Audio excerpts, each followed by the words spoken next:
You sat there smiling all night. I appreciate it. Don't shoot me, but I have counsel. I'm not gonna shoot you. Am I clear to Yes, go, ma'am. Councilwoman? So I put in a request for, this to be added to the agenda, which was resignation of the town council as the planning and zoning board.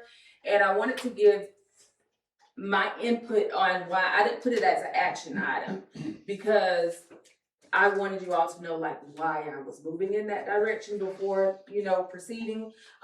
So I figured that we were bombarded with all these other types of things, and personally, I have not had the time to go back in planning and zoning resolutions and documents and all of these things to bring myself up to speed.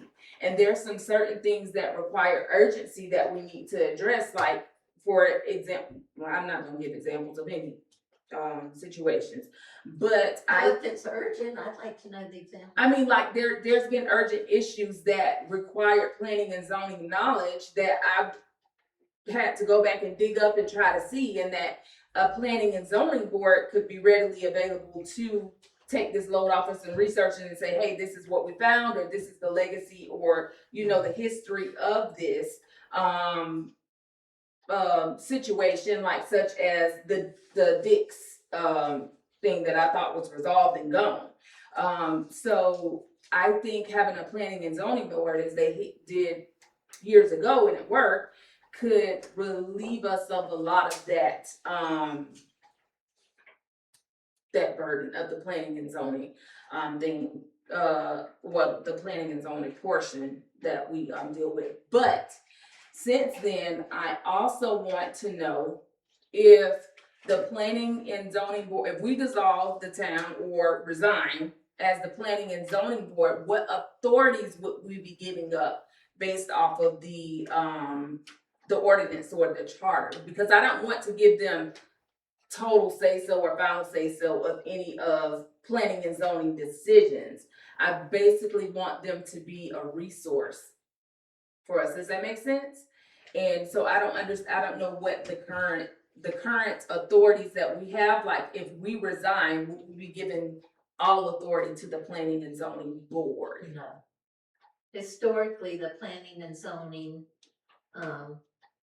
investigated, made recommendations, but then they presented it to the council.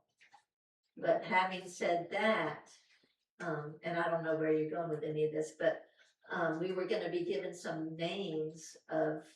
And we haven't received that yet, I think. So that was another reason why I was like, push back, because here we go, if we resign, we don't even have nobody that's come up to. But I also don't think that we appropriately advertise for it either, like planning and zoning board, like application, or even came up with the application for it. That might be something that Mr. Helfenberger can put on our website of, parties interested in being on a planning and zoning board for Fort White, but it has to have some outlines of, y'all aren't gonna decide McDonald's is going here and Kmart is going there. And I think also, and this is just, I think the planner has a lot to do with it, Right. And I think there's some ordinances that apply to to us as the planning and zoning board now.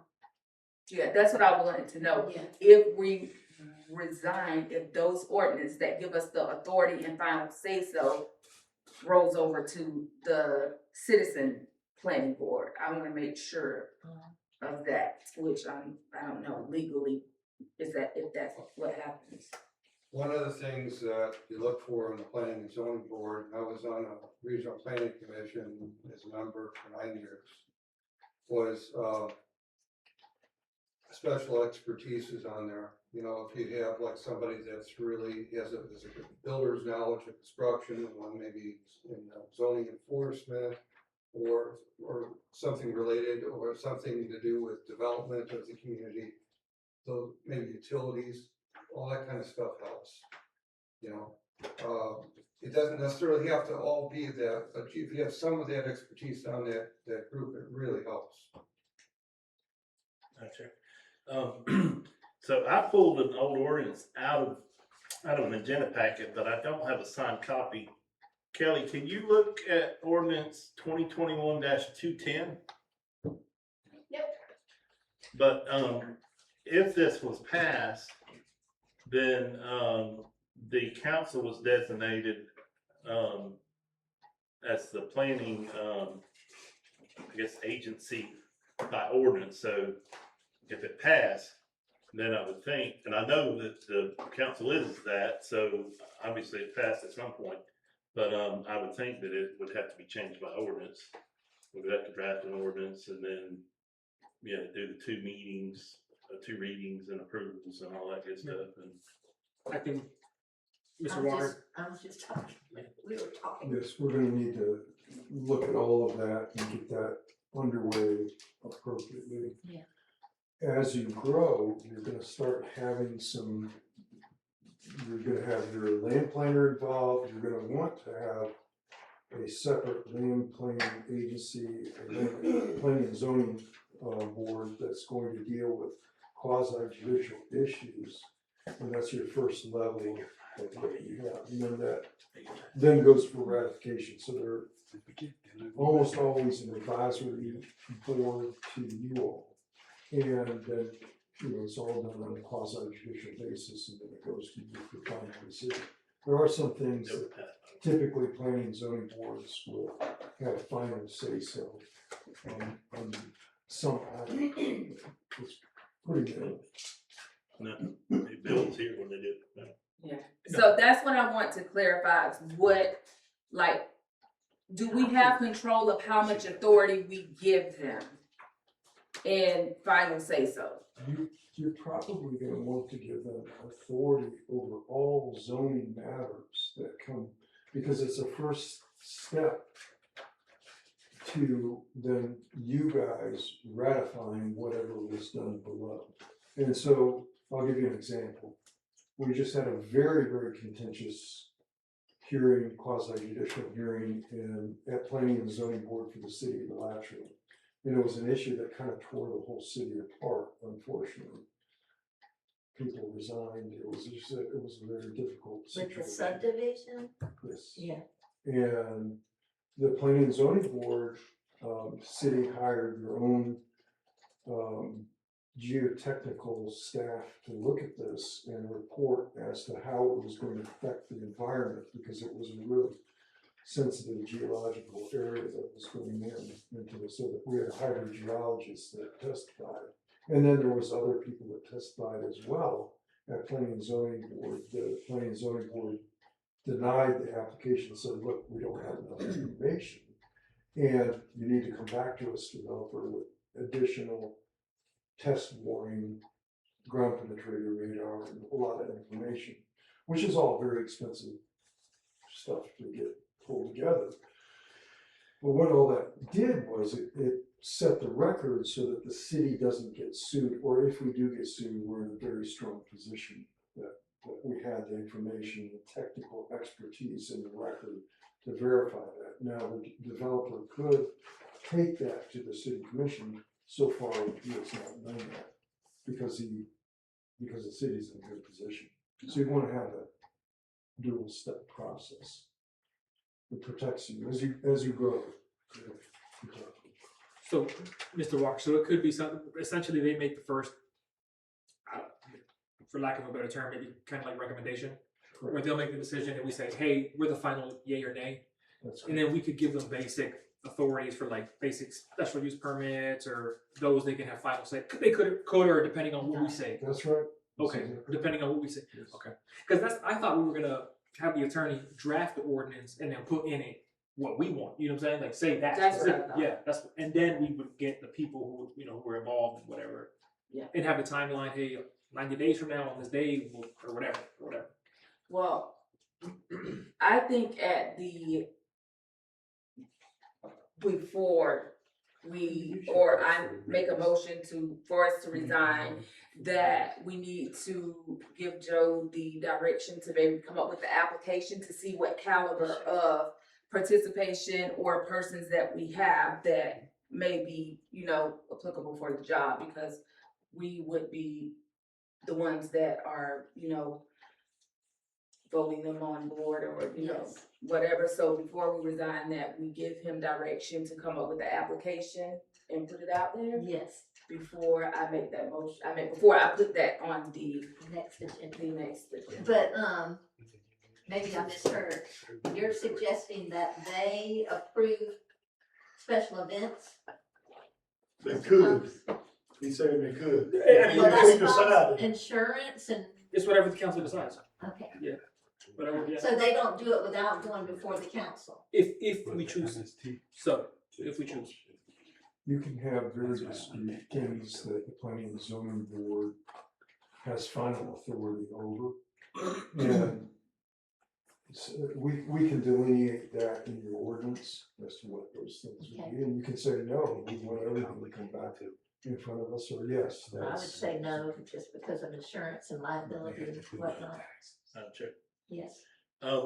So do you work with any municipalities, or have you ever worked with any municipalities that in lieu of a planning and zoning board, they work with like a magistrate? I think our planner mentioned that you could. No, I don't. I always have a planning and zoning board. Okay. I'm a magistrate. And then this might be way off base.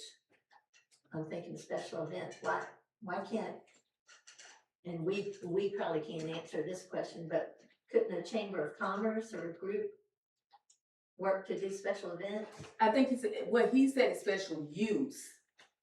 Yeah, Like- That's permits, right? Yeah. Okay. So, which would be different. But so is everybody agreeing that we give Joe direction to Sure. do the application and see what type of participation that we get for the citizens first and foremost before we resolve the board, Sure. before we resign? That's the plan. yes, most definitely. Okay. Should we have him confer with, Mr. Walker and kind of develop a criteria? Sure. Definitely. Absolutely, thank you. And you might already have this another, just pull it from We do. Archer or wherever. The next comment that I have is the Cox and Windstream thing, because I didn't even know that Cox was offering service in our area. So, I think where the confusion came in was that I injured myself over, the fiber optic wire that is still exposed in the neighborhood.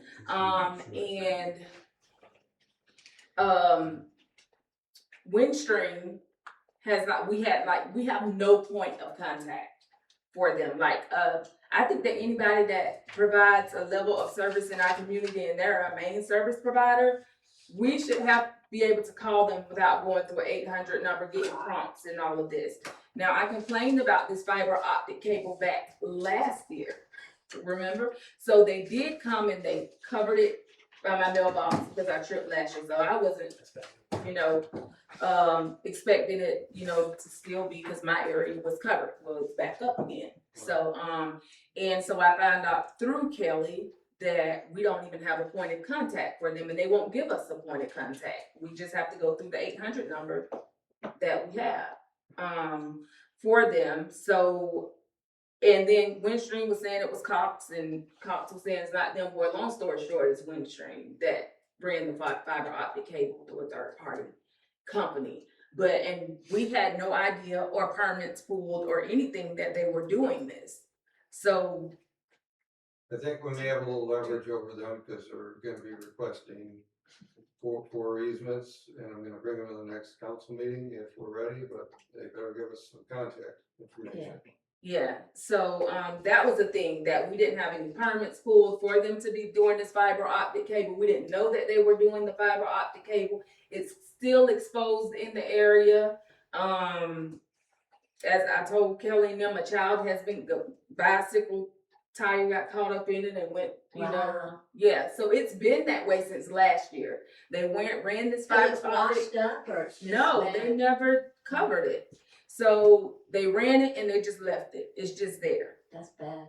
So, and we can't get in contact with them, and they blame it on Cox, but it's clearly their boxes and the fiber optic stuff. So I don't know if Cox is providing service to us, but it might not be a bad idea to explore it. Well, for now though, could you email me all the problems you've had with Windstream, if you have specific things Yeah, sure. Yeah, sure. Okay. And I think they're changing over, aren't they? I don't know if they're think changing that- over their comps, but they're, I think it's kinetic. I don't think they're changing over the costs, Okay. but, but Windstream's changing over, they're going defunct. I think. I don't know. Windstream's going to fiber, Cox, it's all federal money. Cox and Windstream, when you see them, they're running 2 sets of fiber down all these rural roads, thanks to the taxpayers. Yeah. So you'll have a choice with Cox or Windstream, See? mostly, that's what it looks like, at least out my end of the county. Okay. That won't raise my hand. Okay. One last thing, and I know you probably heard this, but Greg Bailey, our engineer, said we were waiting on an ordinance for sewage. I'm sure you caught that. Intertwined in that is the town has a semi-mandatory water ordinance. And so in the last meeting, we talked, I think Mike New was discussing this, that they kind of go hand in hand because sewage is based on your water usage.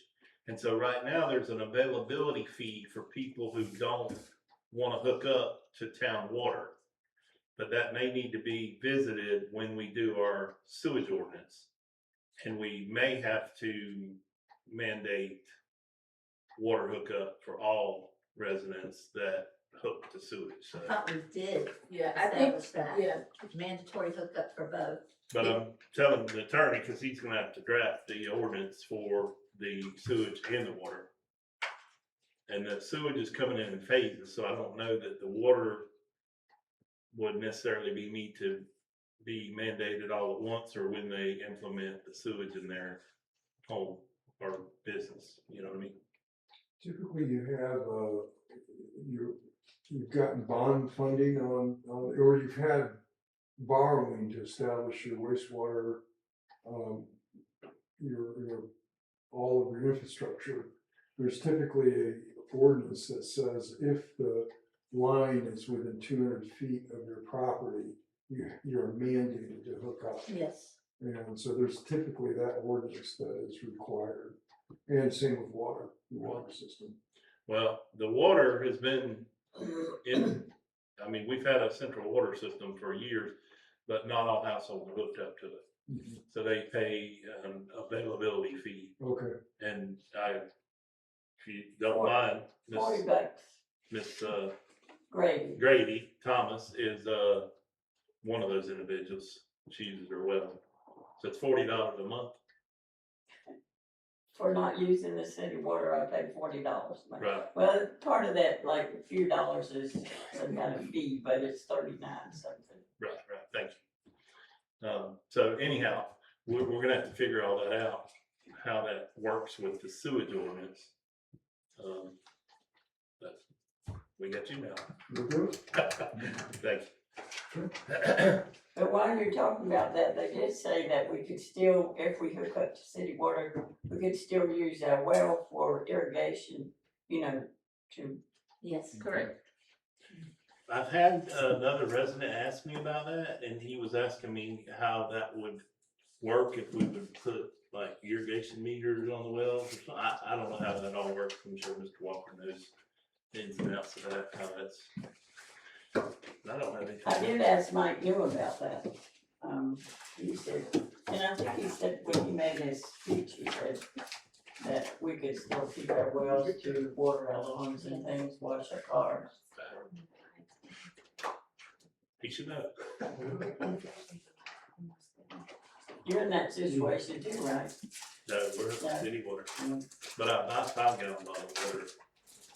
I would dispenser to drink. Anybody else with anything? Yep, I'm just waiting. The quiet man on the end? I got the guys, we need some stuff.